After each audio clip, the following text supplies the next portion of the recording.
Asya Hussein, and I am a master's student studying masters in education, and today I'll be talking about the decolonising the curriculum, and particularly the ineffective and effective decolonising approaches.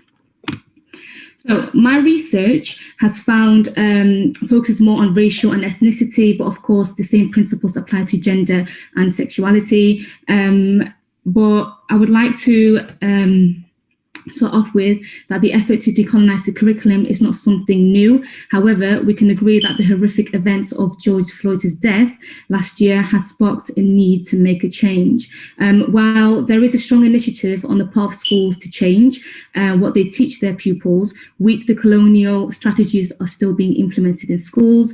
Therefore, this presentation will outline strategies that have been shown to be ineffective, as well as strategies that have been shown to be more successful when used, not just in the school context, but it could also be applied in higher education.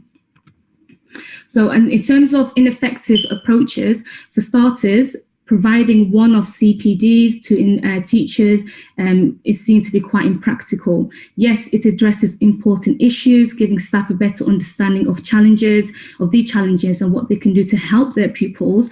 And, you know, CPDs are required in schools, they're mandatory, which is beneficial. However, it's impossible to address all the pressing issues in such a short period of time, especially when it's not being followed up. Another strategy I feel like isn't considered enough is how CPDs are being delivered.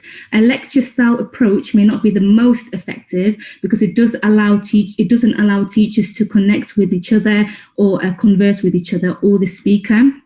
And again, if the CPDs are not being monitored or not being followed by the school system, it won't be as effective. Secondly, initial research indicates that a lack of meaningful representation is a crucial factor to consider. Schools are frequently expected to demonstrate their diversity and inclusiveness, and they usually do this by displaying images of BAME, figures around the school without actually expressing genuine awareness or concern. The classic example I like to give is Black History Month, and the reason why is because it's the only month dedicated in celebrating Black excellence. And even though even though we are celebrating it, there's still a lack of acknowledgement and explaining on the impacts of these figures and their significance in the world to students.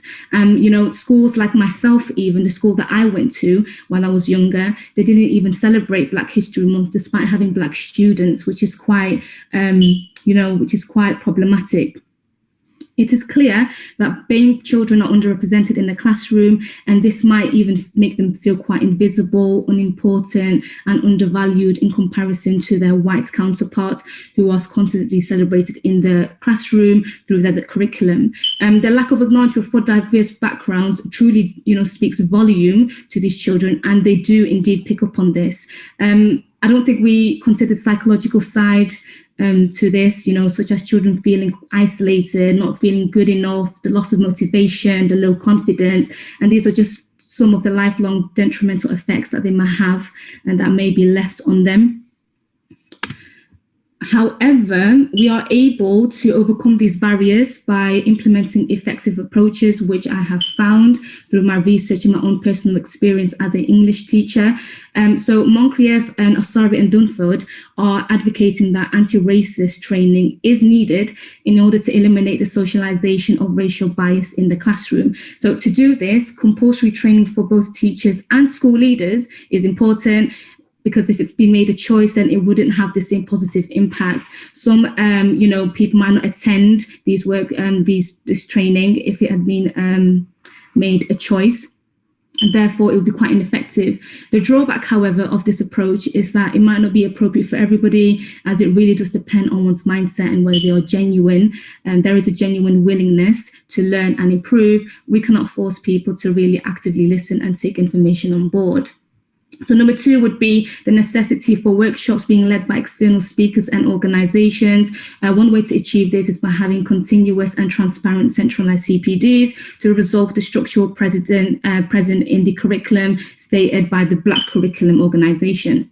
This is, to both staff, whether you're in a classroom or in leadership, and students could be from primary school all the way up to secondary school. And this is easily accomplished by holding open workshops where honest and uncomfortable conversations can take place. This is to, ultimately to encourage teachers to acquire expertise and have the space to really present their own viewpoints and insights with each other, which can have a long-lasting influence. This also gives the space to address any unconscious bias, such as, I don't see color, for example. That statement is extremely problematic, even though people might have the good intentions to say they don't really see differences between people. But again, this would be the space and time to address these things. From my experience, the way CPDs are being led also have a massive impact. There needs to be a figure who's understanding, who's close to the community. It needs to be from someone who has a place of knowledge, which is imperative in this discussion. And then it needs to be able to articulate these difficulties in a way where it could be understood, in comparison to having someone who's coming from an internal co-worker who might be more thoughtful and cautious about what they say, putting the same informative delivery at risk. In other words, an external speaker might not be beating around the bush, and they'll say things very directly. While researching, I found that the organization, the Black Curriculum, are an amazing organization who educate people of all ages and professions to overcome these barriers, which is something that I think we should look at as schools. And lastly, the number three, it would be, as previously stated, meaningful representation is very much crucial. BAME students are clearly underrepresented, and we need recruitment of active role models who are able to relate with them. This goes a very long way in terms of helping with student attainment, and they are able to, see what success truly looks like. We need to remember that these students are young, impressionable students and individuals who unfortunately cannot see beyond their situation, and having someone like a teacher who looks like them can make a massive difference. Meaningful representation also can be in different subjects, maybe perhaps having extracurricular activities where kids can do their own research projects and, on different courses and things like that. But however, ultimately, the idea is that there is so much we can do as an individual institution to suit the needs and interests of our students. It really does boil down to how do we respond in our own setting, in our own context, and we must question ourselves. Are these approaches really relevant and meaningful to our children? The best way we could find out is by asking our children, our students, as they can give us a real insight as to what might work and what might not work, and giving them really a student voice and utilizing them in our decision making, because ultimately it impacts them. In conclusion, decolonisation is a complex and lifelong process. In order to prioritize this, it would not happen in a brief amount of time. The point is to embed this into our school culture. We can reform the curriculum, which would make a huge impact for a battle, in a battle for a fairer education system. However, we know that it's very difficult, and therefore it's critical to make these small adjustments, and where in these schools and in the classroom, that would make a massive difference to our pupils. And I would like to say also that there is so much information that you can find online. There are plenty of resources and organizations, like I said, like the Black Curriculum, and a YouTube channel that I found the other day called Decolonising Education. Let's talk about it. And they are just examples of professionals who are experts in this and who can help people like us in expanding our knowledge. Again, there's so much I can address and explore, but due to time constraint, there's not much that I can talk about. I don't know whether I've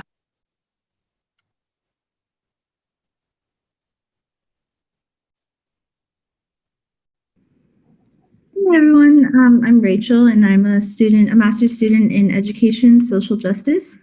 And there's a few things that I'm bringing from Asia's talk as well.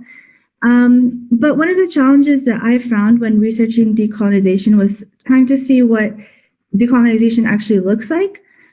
because we see a lot of what it is not, and we see it every day in our curriculums, in things like institutionalized racism with pale male and stale scholarship, in university staff, and white literature and history that are dismissive of perspectives of color. White teachers have been shown to have lower expectations on students of color in both the US and the UK. And we can also see colonialism in education as a function of capitalism. We see our little children dressed in uniforms that kind of emulate the businessman or business person instead of children that they actually are. And we know that schools were created to maintain a labor force for factories and that kind of thing. And so Western education has been used as a tool of maintaining the status quo since its beginnings. In the US and elsewhere, it was as a headquarters for assimilation of the other, so Native Americans, Latinx, LGBTQ, and anyone outside the white, cisgendered, or able-bodied male. And actually, I think I noticed everybody here, I think, is female, so I thought that was interesting. But anyway, the status quo of this hegemony of knowledge kind of promotes the success of that male and keeps the others behind in disadvantaged areas with bad schools that are poorly funded. So we know what decolonization is not, or decolonized learning, but I want to turn our attention instead to imagining what decolonized education does look like. And I know I've come in kind of guns blazing, condemning everyone for the subjugation of non-white people, but this is a crucial part of it. And these complicated conversations are where we recognize the past and the present and both our subjugation as well as our perpetuation of the system of hierarchy. And this is part of one of the, I'm going to share my screen now. This is part of the 5 steps of decolonization that Poca Lanoy has outlined. Sorry.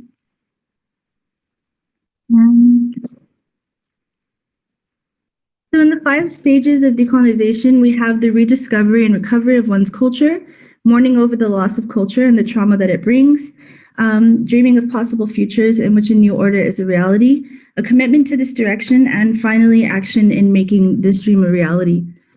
I kind of wanted you guys to have a few seconds to imagine a possible future what decolonization looks like. So I'll give you a few seconds if I have time, but for y'all to imagine that. So go ahead.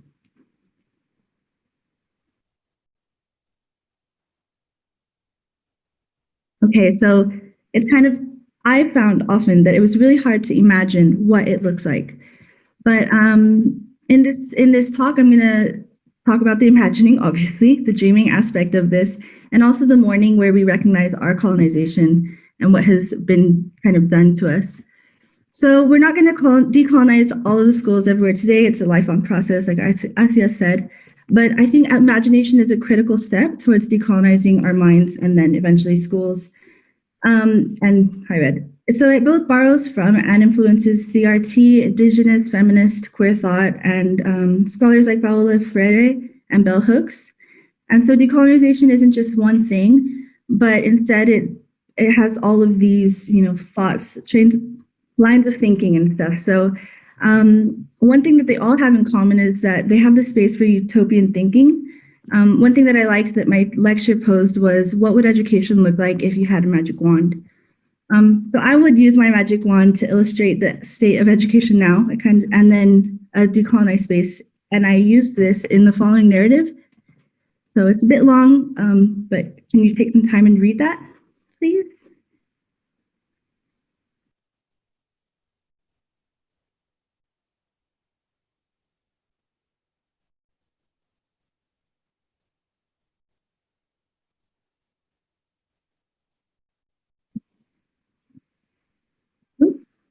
Sorry.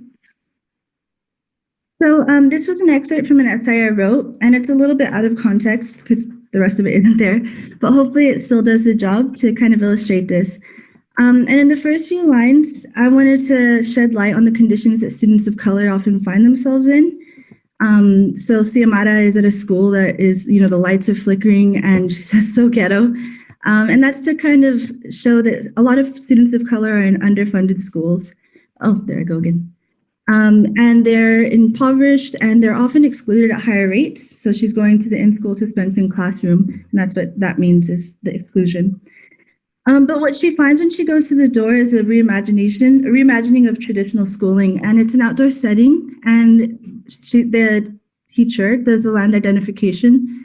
And this is to emphasize the relationship between people and nature that's been completely decimated by colonization and capitalism. And so we have the earth, we have environment being integrated into the education. And then also we can see a bunch of adults in there, and that's to challenge the hierarchy of power with one teacher as a holder of knowledge in the classroom. And so I was thinking, like, what would happen if parents were paid to come in instead of, just offering their time, because that's a privilege, right? Time is a privilege. We have lyric writing, and when I thought of lyric writing, I thought of rap, which is kind of outside of the white hegemony of knowledge.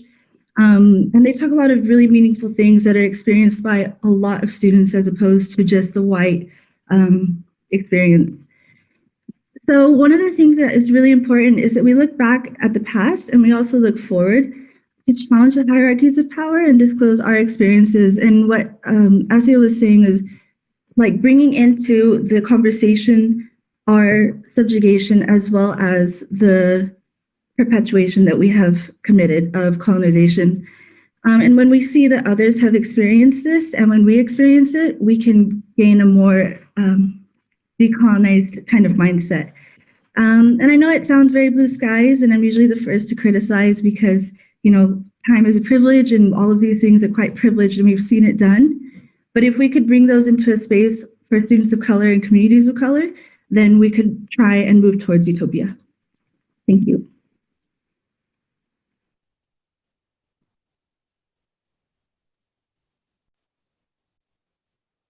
Yeah, I think he's great. Cool. So hi everyone, I'm Tate and I'm a master's student studying Education and Social Justice. And in this presentation, I'm going to offer my personal perspective on decolonising higher education from a UK context specifically, through presenting the findings of my research, in which I explored how universities could work to achieve decolonisation through shifting their focus from data on attainment gaps to actually increasing the participation of ethnic minority students, which I think in turn would desegregate the largely white demographic of Russell Group universities.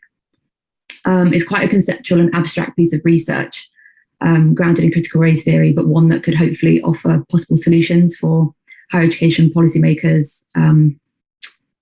So higher education policy at the moment is largely concerned with achieving equality and diversity more widely, and not with decolonisation specifically. So, for example, depending on the level of progress made by universities at the moment, improving their commitment to developing equality initiatives, they are able to receive awards like the Race Equality Charter and the Fearless One Charter.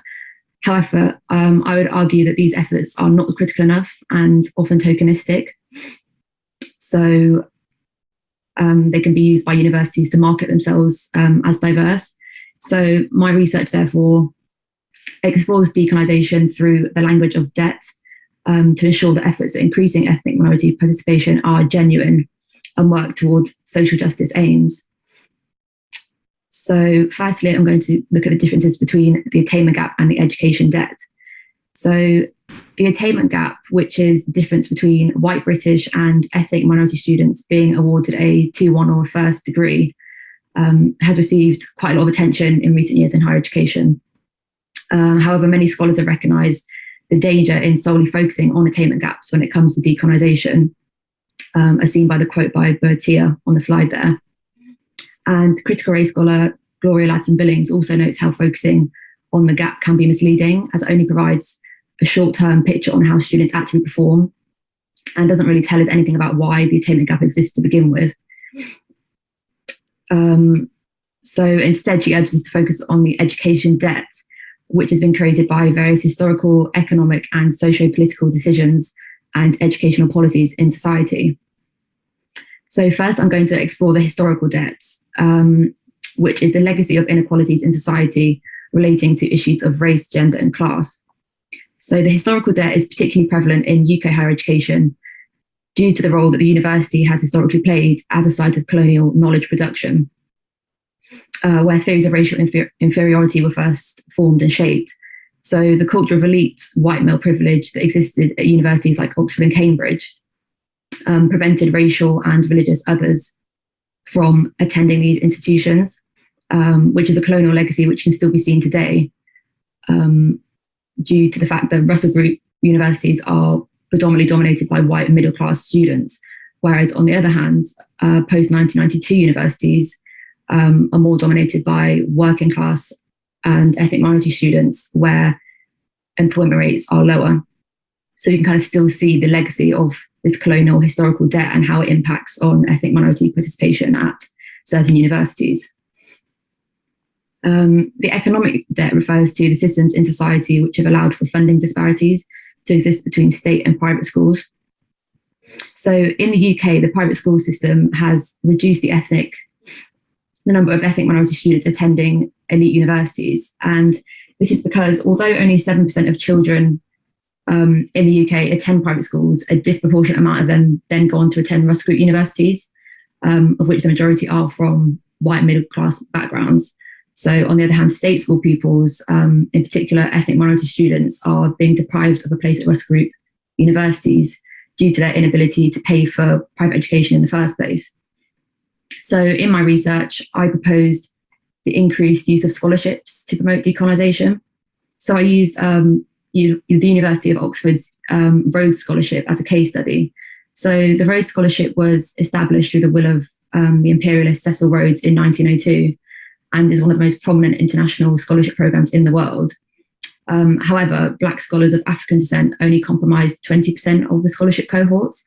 So I argued that a scholarship which is funded predominantly off the back of colonial exploitation should be awarded exclusively to Black students as a reparation of this economic debt, and to redistribute some of Rhodes's wealth back into the development of Black leadership in the UK. So if universities kind of begin to take more radical changes to the distribution and justification of certain scholarships, they could increase their diversity in a way that proves their genuine commitment to decolonisation, as funding is being awarded as a form of reparative payment and not as a kind of tokenistic gesture. And finally, the socio-political debt refers to the degree to which communities of colour have been historically excluded from civic processes like voting. So in the US, attempts to repay this debt in higher education was seen through affirmative action policies, which basically give historically denied communities a preference in their choice of college. However, in the UK, a policy of affirmative action has never been adopted in university admissions.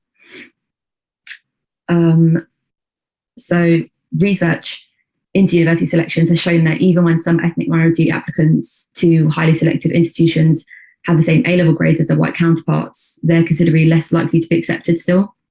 And since admissions selectors receive applicant forms which are non-anonymised, discrimination and unconscious bias are possible reasons for this disparity.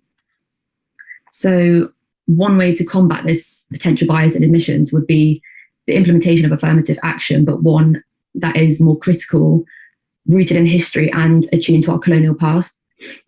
So affirmative action has been critiqued due to the benefit it can afford to white groups in society. For example, accepting more ethnic minority students into universities could give the illusion that they're implementing policies to address racial inequalities. However, these measures are often performative, and like I said before, can allow the university to market themselves. So if the UK were to adopt a policy of affirmative action, universities must collaborate with ethnic minority staff and admissions officers to, as CRT scholar Delgado states, demystify, interrogate, and destabilize affirmative action so it serves the purposes of people of colour. So affirmative action would benefit ethnic minority communities and society as a whole, as a more representative cohorts of graduates from the best universities would improve the quality of the UK's institutions, and put people of colour in real positions of power in society. Tate, if you could just quickly move on to the conclusion. Thank you. I'm basically finished now. They were just my main takeaway points at the end there. Awesome. Thank you very, very much. And thank you. Sorry about rushing you at the end here.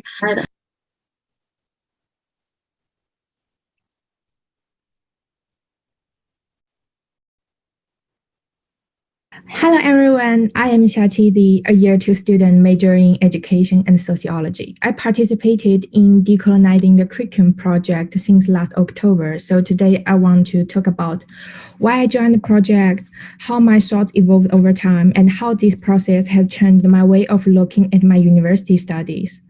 As an international student coming to UK to study education and sociology, at the beginning of my university study, I always held questions about those new terms that I am exposed to, like what is free school meals, why this can be counted as a category, what is hooligan, and what is national citizen service.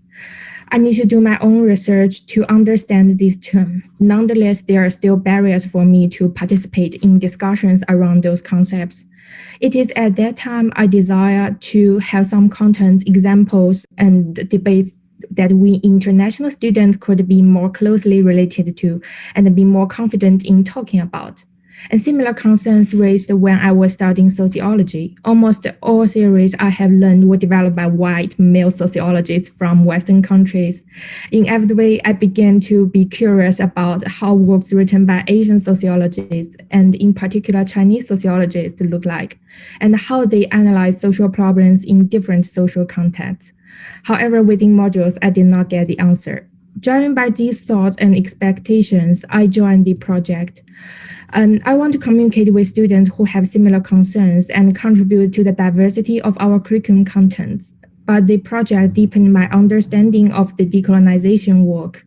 Instead of focusing only on the replacement of module contents, I started to pay attention to questions such as, is teaching delivered in an equally accessible way to all students, and are the forms of assessment equally accessible? Although I reflect only upon one particular module during the project, I was inspired to keep being critical in my following study. And here as examples, I want to share with you two of my learning experience and how I took them differently after my participation in the Decolonizing project. During a seminar focusing on Bourdieu, we were encouraged to discuss about cultural capitals owned by working class and middle class young people. The direction and the focus of the discussion were rigidly formed from the very beginning. All other students were talking about TV shows, social activities, and behaviors which were so unfamiliar to me, even though I walked into the classroom with all my readings finished and some knowledge about cultural capital and class system in UK. I still found it extremely difficult to step into the discussion, and I just ended up sitting here in silence. Reflecting upon this experience, I began to think, is it common for the focus of discussions during the seminars to be skewed? Would astute participation constrain some students' participation in the study? And would such constraints result in inequality in the distribution of education benefits among students? I have no correct answers to this question, but I believe in the values of these questions in improving the learning experience of international students who are just like me. The second incident I want to share is about the debate on whether sex industry should be legitimated. I was told that Western feminists who support the legalization of sex industry argue that sex work could economically empower women who couldn't find other ways for living. While this argument makes sense, it is a bit strange to me that we didn't come to critically evaluate this argument, but instead taking this argument for granted as one advantage of sex work legalization. I questioned if it is limited by Western sociocultural content and hence opens to criticisms from a post-colonial feminist perspective.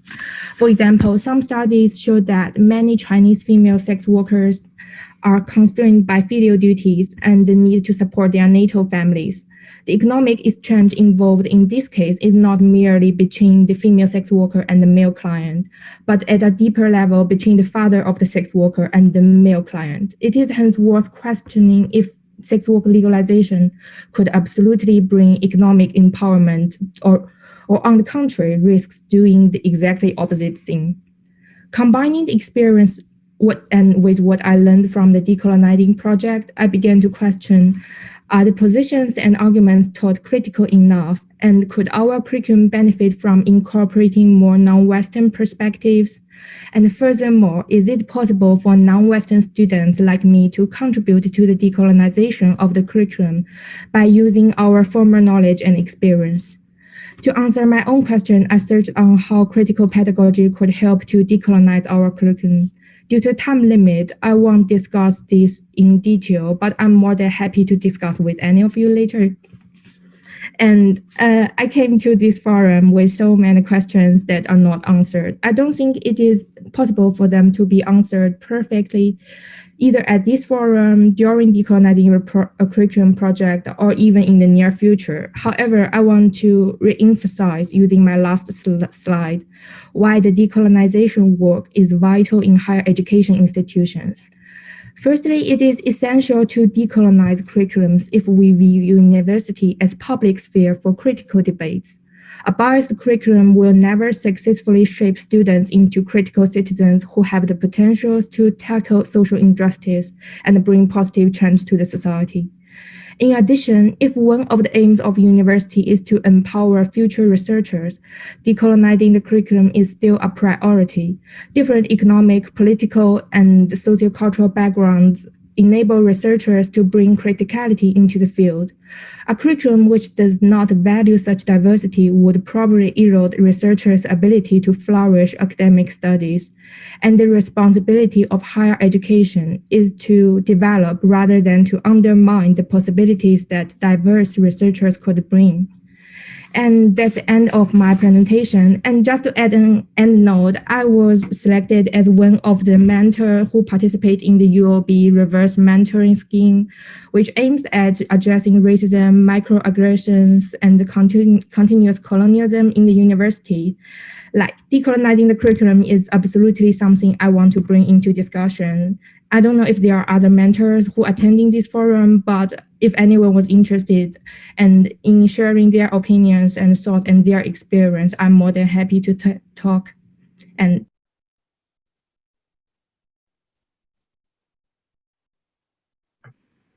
hi everyone, my name is Mahima and I currently am a third year who's studying education. I recently submitted my education dissertation that looked into what departments are doing to implement decolonising the curriculum in universities.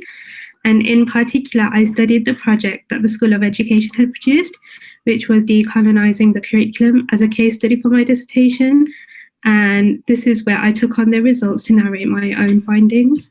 And throughout this little presentation, I'm going to talk about the importance of student voices. It's what I found in my dissertation. My dissertation findings were heavily influenced by student voices and how important it was to sort of narrate this campaign. So I'm going to start off by saying decolonisation, as we all know, is very complex and it's a misunderstood movement, particularly in the UK where talks of decolonising the higher education have increased. When I did my dissertation, I found that many reports, such as the Higher Education Policy Institute, claimed it was vital to establish such movement in education. And so this is what piqued my interest. And the project that the School of Education had produced eventually showed me that not only was decolonisation a crucial movement to consider in everyday life, but that this agenda would only be effective if we had it in conjunction with student roles as well as the management in education. So most students that I collected answers from to form my study had expressed that incorporating decolonisation would result in more inclusivity. And this came to the question of, did they realise that today, right now, when we go to our universities and when we sit in our seminars, that it wasn't so inclusive? Or was our readings and the teachings that our lecturers produce and everything, was it not inclusive? And so with them realising that and reading the answers from students had really shocked me. I did think, oh, maybe a lot of universities and higher education tried to hide it and sort of say, yes, they are inclusive, and they would produce reports saying that they were inclusive, but really it just showed me that students had realised it and had realised that it wasn't really inclusive. One student had even expressed their willingness to push forward the pedagogy of decolonisation so that the culture in university and its individuals become more culturally aware. That person had literally wrote a paragraph and I had to sort of separate the paragraph so that I could put it in my dissertation, and it really showed me how willingly they were to raise their voices and change things in higher education. this again showed that the students were aware that the university had a big problem, and by not prioritizing decolonisation, it showed that the students would eventually have to come together so that they would make the university put it on their wider agenda. Also, when I talked to the 4 academics leading this, and a few are here today, they confirmed that perhaps it wasn't on the university's wider agenda, but that they hope that with this project it may be on their radar and become a possible closed campaign that would remain significant in education. The closest example that I have in my life that triggered my involvement in this campaign was in secondary school. As a student myself, not learning about Winston Churchill's involvement in the 1943 Bengal famine that killed 3 million people, yet learning about him being a war hero really haunted me.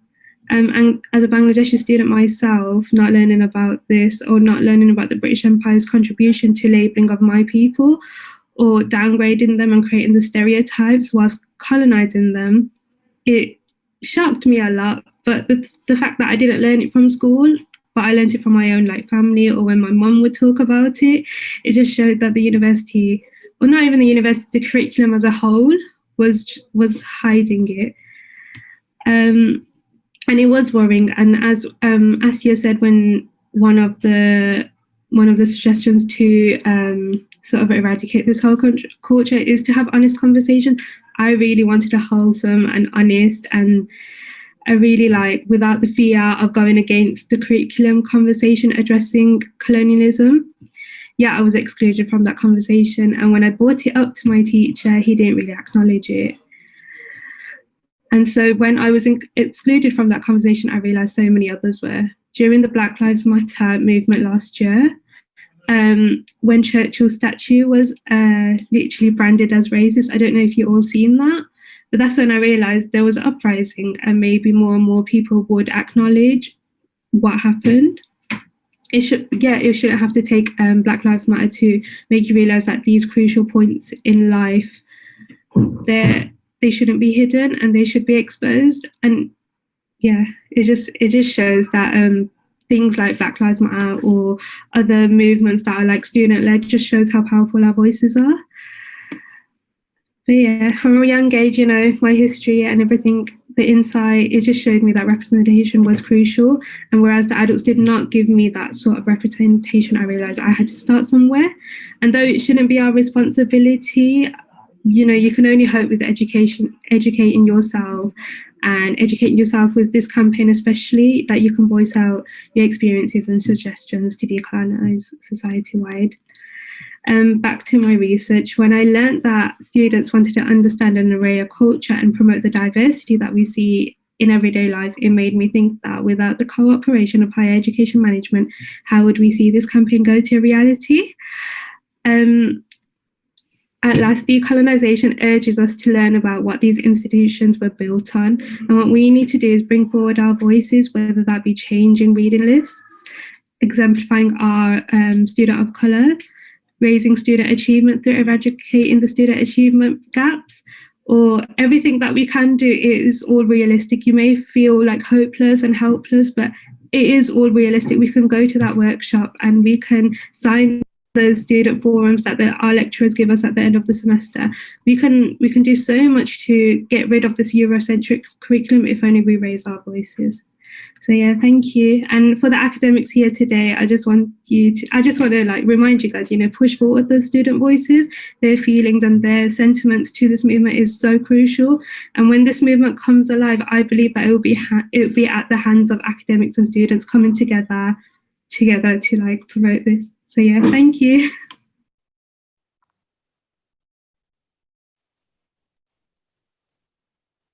Just move that over there.